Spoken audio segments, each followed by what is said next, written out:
നമ്മുടെ മുടി വളർച്ചയെ സഹായിക്കുന്ന പ്രധാന ഘടകമാണ് സവാള. സവാളയുടെ നീര് ഉപയോഗിച്ചിട്ട് പല രീതിയിലുള്ള ഹെയർ ട്രീറ്റ്മെൻറ്റുകളും നമുക്ക് നടത്താവുന്നതാണ്.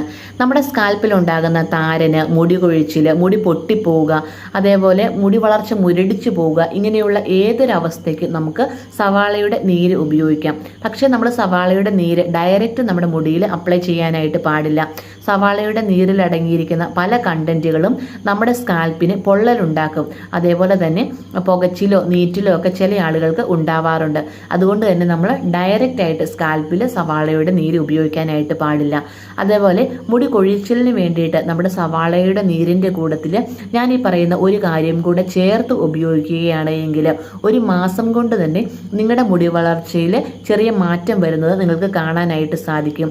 നല്ല രീതിയിൽ മുടി വളർത്തിയെടുക്കാനായിട്ടും മുടി കൊഴിച്ചിൽ മാറ്റിയെടുക്കാനൊക്കെ ആയിട്ടും ഈ ഒരു ഹെയർ ട്രീറ്റ്മെൻറ്റ് ചെയ്യുന്നത് വളരെ നല്ലതാണ്. അപ്പോൾ അതിന് വേണ്ടിയിട്ട് നമുക്ക് 3 ദിവസമാണ് ഈ ഒരു കാര്യം ചെയ്യേണ്ടത്. അപ്പോൾ എങ്ങനെയാണ് ഈ ഒരു സവാള ഉപയോഗിച്ചിട്ടുള്ള ട്രീറ്റ്മെൻറ്റ് ചെയ്യേണ്ടത്, അതേപോലെ തന്നെ ഏതൊക്കെ രീതിയിലാണ് ഈ ഒരു സവാള നമ്മുടെ മുടിയിലേക്ക് അപ്ലൈ ചെയ്യേണ്ടത് എന്നൊക്കെ നമ്മൾ ഇന്നത്തെ വീഡിയോയിൽ വിശദമായിട്ട് പറഞ്ഞിട്ടുണ്ട്. അപ്പോൾ അത് കാണാൻ ആഗ്രഹിക്കുന്ന ആളുകൾ ഈ ചെറിയ ആ ഒരു ആരോ മാർക്കിൽ ഒന്ന് ക്ലിക്ക് ചെയ്ത് ആ വീഡിയോ ഒന്ന് കണ്ടു നോക്കൂ. നിങ്ങൾക്ക് എന്തായാലും യൂസ്ഫുൾ ആകും കേട്ടോ.